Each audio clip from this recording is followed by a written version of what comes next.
പിതാവിനും പുത്രനും പരിശുദ്ധാത്മാവിനും സ്തുതി, ആദിമുതൽ എന്ന് വന്നേക്കും തന്നെ. ആമീൻ. കർത്താവിൽ പ്രിയരെ, നമ്മൾ ആരാധനാ വർഷത്തിൻ്റെ 3-ാം ഞായറാഴ്ചയിലേക്ക് പ്രവേശിക്കുകയാണ്. സഖറിയായോടുള്ള അറിയിപ്പിൻ്റെ ഞായറാഴ്ചയാണ്. കഴിഞ്ഞ 2 ആഴ്ചകളിൽ സഭയുടെ ശുദ്ധീകരണം, അതിനുശേഷം സഭയുടെ പ്രതിഷ്ഠ, ഇത് രണ്ടും വളരെ ഭക്തിപൂർവ്വം നമ്മൾ ആചരിച്ച ശേഷം ഇപ്പോൾ ആഗമനകാലത്തിൻ്റെ ഏറ്റവും പ്രധാനപ്പെട്ട ഒരു ദശയിലേക്ക് പ്രവേശിക്കുകയാണ്. This is the season of advent. Advent എന്ന് പറഞ്ഞാൽ ആഗമനകാലം. അത് കൂടുതലും ഈ പാശ്ചാത്യരാണ് ആ രീതിയിൽ അതിനെ വർണ്ണിക്കുന്നത്. പാശ്ചാത്യർ അതിനെ അഡ്വെൻ്റ് എന്ന് പറയുമ്പോൾ അഡ്വെൻറ്റസ് എന്ന ഒരു ലാറ്റിൻ പദത്തിൽ നിന്നാണ് അഡ്വെൻറ്റ് എന്ന ഇംഗ്ലീഷ് പദമുണ്ടായിട്ടുള്ളത്. എന്ന് പറഞ്ഞാൽ അതിൻ്റെ അർത്ഥം അറൈവൽ, കമ്മിങ്. മലയാളത്തിൽ ആഗമനമെന്നോ വരവെന്നോ ഒക്കെ നമുക്ക് പറയാം. ഇത് സ്വർഗം ഭൂമിയിലേക്ക് ഇറങ്ങി വന്ന ആഗമനത്തിൻ്റെ അനുഗ്രഹീതമായ ഒരു കാലമാണ്. അതിനെ 2-3 തരത്തിൽ നമുക്ക് വ്യാഖ്യാനിക്കാം. 2-3 തരങ്ങളിലും തലങ്ങളിലും നമുക്കതിനെ കാണാൻ സാധിക്കണം. ഒന്നാമത്, ആഗമനകാലം എന്ന് പറഞ്ഞാൽ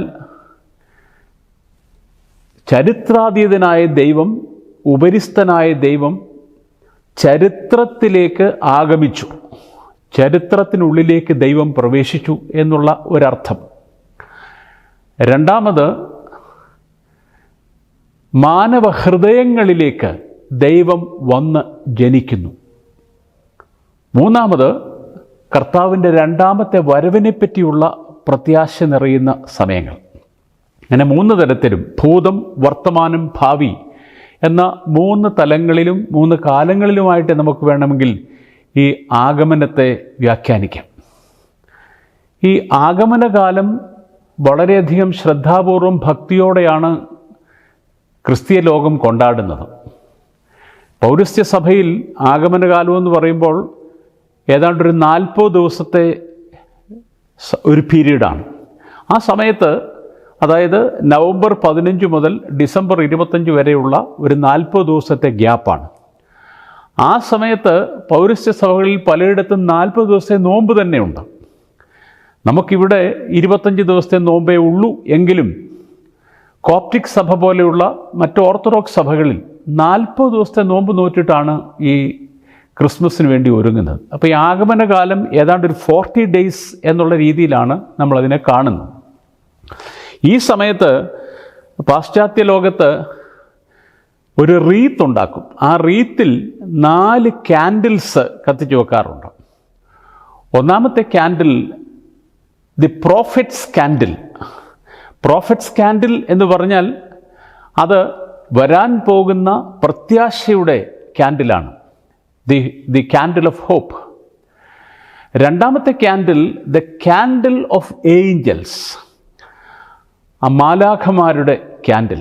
അത് സമാധാനം കൊടുക്കുന്ന ക്യാൻഡിലാണ്. എന്ന് പറഞ്ഞാൽ it is a candle of peace. മൂന്നാമത്തെ candle the candle of shepherd's.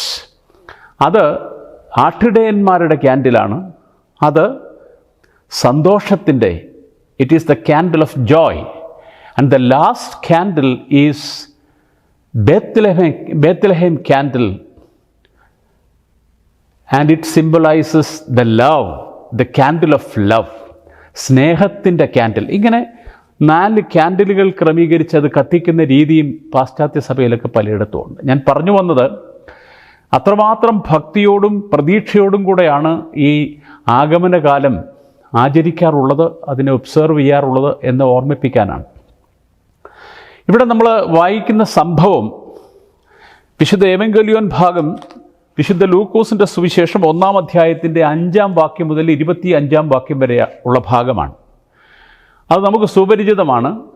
Zacharia പുരോഹിതന് ദേവാലയത്തിനുള്ളിൽ വെച്ച് ധൂപം കാട്ടുന്ന സമയത്ത് ദൂതൻ പ്രത്യക്ഷപ്പെടുന്നതും അവനോട് യോഹന്നാൻ സ്നാപകൻ്റെ ജനനത്തെപ്പറ്റി അറിയിക്കുകയും ചെയ്യുന്ന സംഭവമാണ്. ഇവിടെ യോഹന്നാൻ സ്നാപകൻ്റെ പിതാവായ സഖറിയ പുരോഹിതനെപ്പറ്റി ഒരു വാക്ക് നാം ഓർത്തിരിക്കണം. സഖറിയ പുരോഹിതൻ അഹറോൻ്റെ ക്രമത്തിൽ വരുന്നയാളാണ്. അഹറോൻ്റെ പിൻഗാമികളായിട്ട് വന്ന പുരോഹിതന്മാരിൽ 24 ഗണങ്ങളുണ്ടായിരുന്നു. അത് നമ്മൾ ദിനവൃത്താന്ത പുസ്തകം, 1 ദിനവൃത്താന്ത പുസ്തകം 24-ാം അധ്യായം 8ഉം 9ഉം വാക്യങ്ങളിൽ ഈ കൂറുകളെപ്പറ്റി, കൂറെന്നാണ് അതിന് പറയുന്നത്. അത് ഗണങ്ങളാണ്, ഓരോ ഡിവിഷൻസാണ്. കർത്താവിൻ്റെ കാലത്ത് ഏതാണ്ട് 20,000-ഓളം യഹൂദ പുരോഹിതന്മാരുണ്ടായിരുന്നു. ലേവി ഗോത്രത്തിൽപ്പെട്ട 20,000-ഓളം പുരോഹിതന്മാർ. ഈ 20,000 പുരോഹിതന്മാർക്ക് ഒരേ സമയം അവിടെ ബലികർമ്മങ്ങൾ അർപ്പിക്കാനോ ധൂപം അർപ്പിക്കാനോ ഒക്കെയുള്ള സൗകര്യമില്ലാത്തതുകൊണ്ട് അവർക്ക് ടേൺ ഇടുമായിരുന്നു. അങ്ങനെ 24 ഗണങ്ങളായിട്ട് അവരെ തിരിച്ച് അവർക്ക് ടേൺ ഇടുന്ന ഒരു പദ്ധതിയാണ് യഹൂദ ദേവാലയത്തിൽ, യെരുശലേം ദേവാലയത്തിൽ പിന്തുടർന്നു പോകുന്നത്. അങ്ങനെ 24 ഗണത്തിൽ 8-ാം ഗണമാണ്, അത് നമ്മൾ വായിക്കുന്നത് 1 ദിനവൃത്താന്ത പുസ്തകം 24-ാം അധ്യായത്തിൻ്റെ 11-ാം വാക്യം. അവിടെ എഴുതിയിരിക്കുന്നത് അബിയാ ഗണം 8-ാം കൂറിൽ പെടുന്നവരാണ്. 24 കൂറിലുള്ളതിൽ 8-ാം കൂറിൽ പെടുന്നതാണ് അബിയാ ഗണം. ആ അബിയാ ഗണത്തിലെ പുരോഹിതനാണ് ഈ സഖറിയ പുരോഹിതൻ.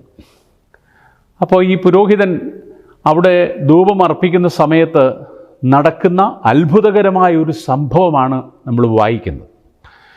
ഇത് 400 വർഷത്തോളം പ്രവാചക ശബ്ദം മിണ്ടടക്കിപ്പോയിരുന്ന, മൗനമായിപ്പോയിരുന്ന ഒരു അന്ധകാരത്തിൻ്റെ അല്ലെങ്കിൽ ഇരുളടഞ്ഞ കാലഘട്ടത്തിൻ്റെ അന്ത്യത്തിലാണ് സ്വർഗം തുറക്കുകയും വെളിപാടുകളുടെ ഒരു ഘോഷയാത്ര ആരംഭിക്കുകയും ചെയ്യുകയാണ്.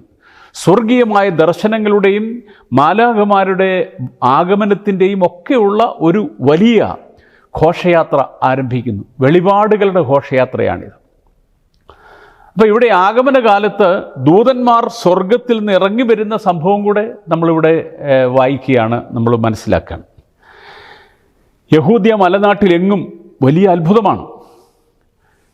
യഹൂദ്യ മലനാട്ടിലെങ്ങും അത്ഭുതങ്ങളുടെ ഒരു വലിയ പൂമഴ പെയ്യുകയാണ്. അവിടെ എന്താ സംഭവിക്കുന്നത്? ഒന്ന്, യഹൂദ്യ മലനാട്ടിലെ ഈ യോഹന്നാൻ സ്നാപകൻ്റെ കുടുംബത്തിലേക്ക് ഒരു അത്ഭുതം സംഭവിക്കുന്നു. വൃദ്ധരായ ദമ്പതികൾക്ക് മകനുണ്ടാകാൻ പോകുന്നു. അതുപോലെ നസറത്തിൽ ഒരു പാവപ്പെട്ട കന്യകയ്ക്ക് ദൈവപുത്രൻ അവളുടെ ഗർഭത്തിൽ ഉൽപ്പാദനമാകാൻ പോകുന്നു. യൗസേപ്പിന് മാലാഖമാരുടെ ദർശനമുണ്ടാകുന്നു.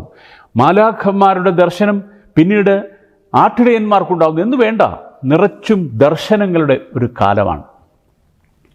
ഇങ്ങനെയുള്ള ഒരു കാലത്ത് നമ്മൾ ആ കാലത്തിൻ്റെ മഹിമയും മഹത്വവും ഉൾക്കൊണ്ടുകൊണ്ട് നമ്മൾ ഈ ഒരു വിഷയത്തെപ്പറ്റി ചിന്തിക്കണം. യോഹന്നാൻ സ്നാപകൻ്റെ പിതാവായ സഖറിയ പുരോഹിതൻ യെരുശലേം ദേവാലയത്തിൽ ധൂപമർപ്പിക്കുകയാണ്. ധൂപമർപ്പിക്കുമ്പോൾ ഗബ്രിയേൽ മാലാഖ അവന് ധൂപപീഠത്തിൻ്റെ വലതുഭാഗത്ത് പ്രത്യക്ഷപ്പെടുകയും അവനോട് സഖറിയായെ ഭയപ്പെടേണ്ട എന്ന് പറഞ്ഞു തുടങ്ങുന്ന ആ വലിയ അരുളപ്പാട് നടത്തുകയും ചെയ്യുകയാണ്. ഈ സഖറിയായെപ്പറ്റി നമ്മൾ ചിന്തിക്കുമ്പോൾ ഒന്നാമത്തെ കാര്യം നമ്മൾ ഓർത്തിരിക്കേണ്ടത്, ആ സഖറിയ എന്ന് പറയുന്ന പേരിൻ്റെ അർത്ഥം, സെഖറായ എന്ന വാക്കിൻ്റെ അർത്ഥം യാഹ്വേ റിമെമ്പേഴ്സ് എന്നാണ്. ദൈവം ഓർക്കുന്നു, ദൈവം അനുസ്മരിക്കുന്നു എന്നാണ് സഖറിയ എന്ന വാക്കിൻ്റെ അർത്ഥം.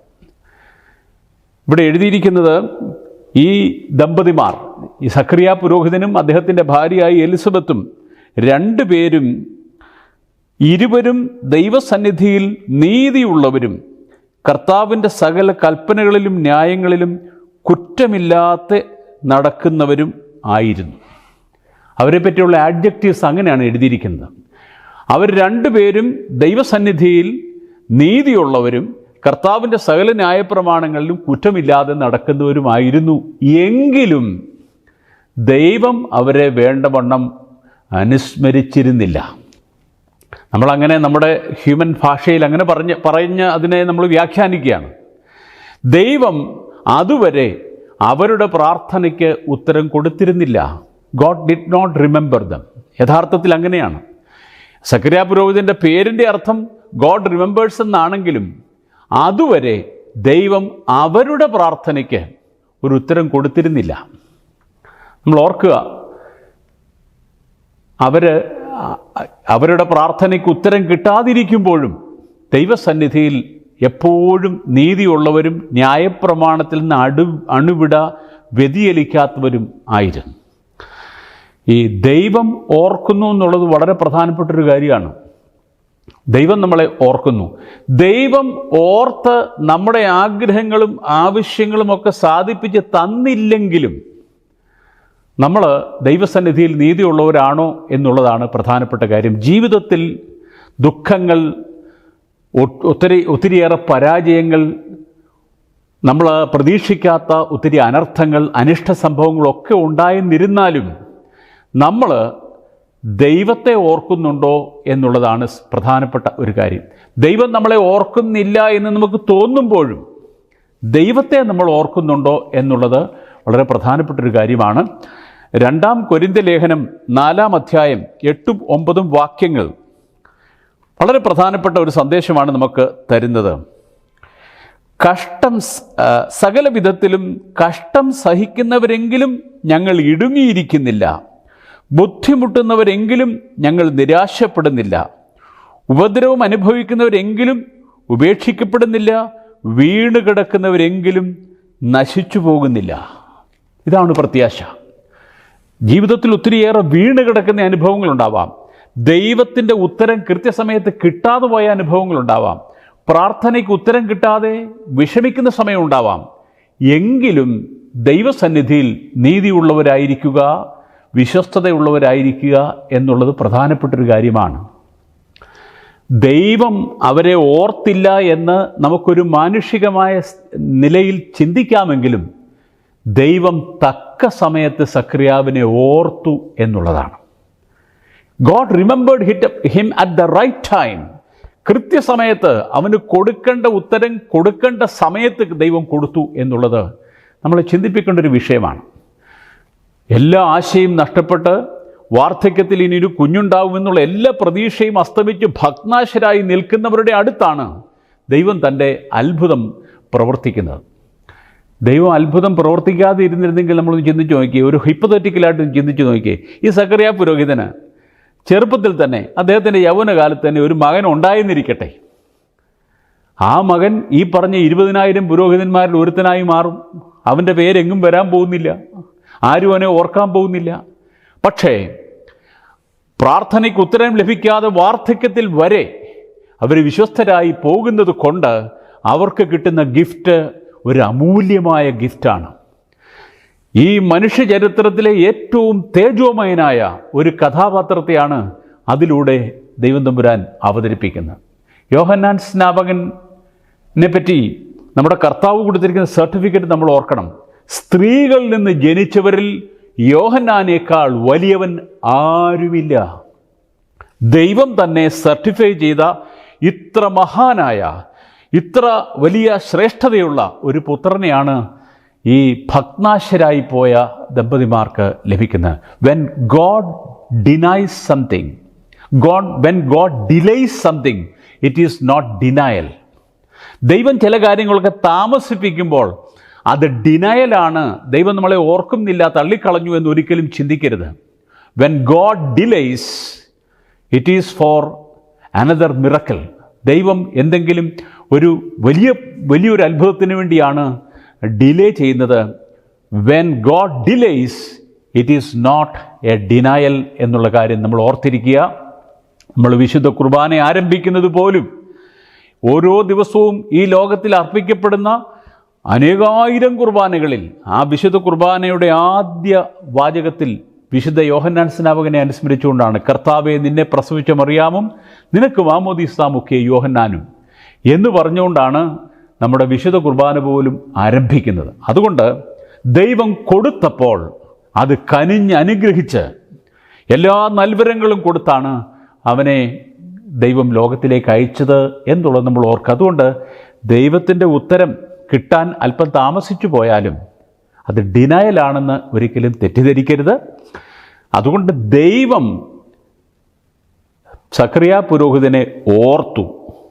യഥാകാലം യഥാവിധി അവനെ ഓർത്തു. അവൻ്റെ പേര് ആ നിലയിൽ അന്വർത്ഥമായി എന്നുള്ളതാണ് നമ്മൾ ഈ ഭാഗത്തുനിന്ന് വേർതിരിച്ചെടുക്കേണ്ട ഏറ്റവും പ്രധാനപ്പെട്ട ഒരു സന്ദേശം. രണ്ടാമത്തെ കാര്യം, ഈ പുരോഹിതൻ അവിടെ പ്രാർത്ഥിക്കാൻ നിൽക്കുകയാണ്. യെരുശലേം ദേവാലയത്തിൽ ധൂപം അർപ്പിച്ചുകൊണ്ട് നിൽക്കുകയാണ്. അപ്പോഴാണ് ഈ ദൂതൻ പ്രത്യക്ഷപ്പെടുന്നതും അവനോട് ഈ വലിയ അത്ഭുതകരമായ കാര്യം അറിയിക്കുന്നതും. ഒരു പുരോഹിതൻ്റെ ജോലി എന്താണ്? പുരോഹിതൻ ഈ ദേവാലയത്തിൽ ധൂപാർപ്പണം നടത്തുന്നതും പ്രാർത്ഥന നടത്തുന്നതും എന്തിനാണ്?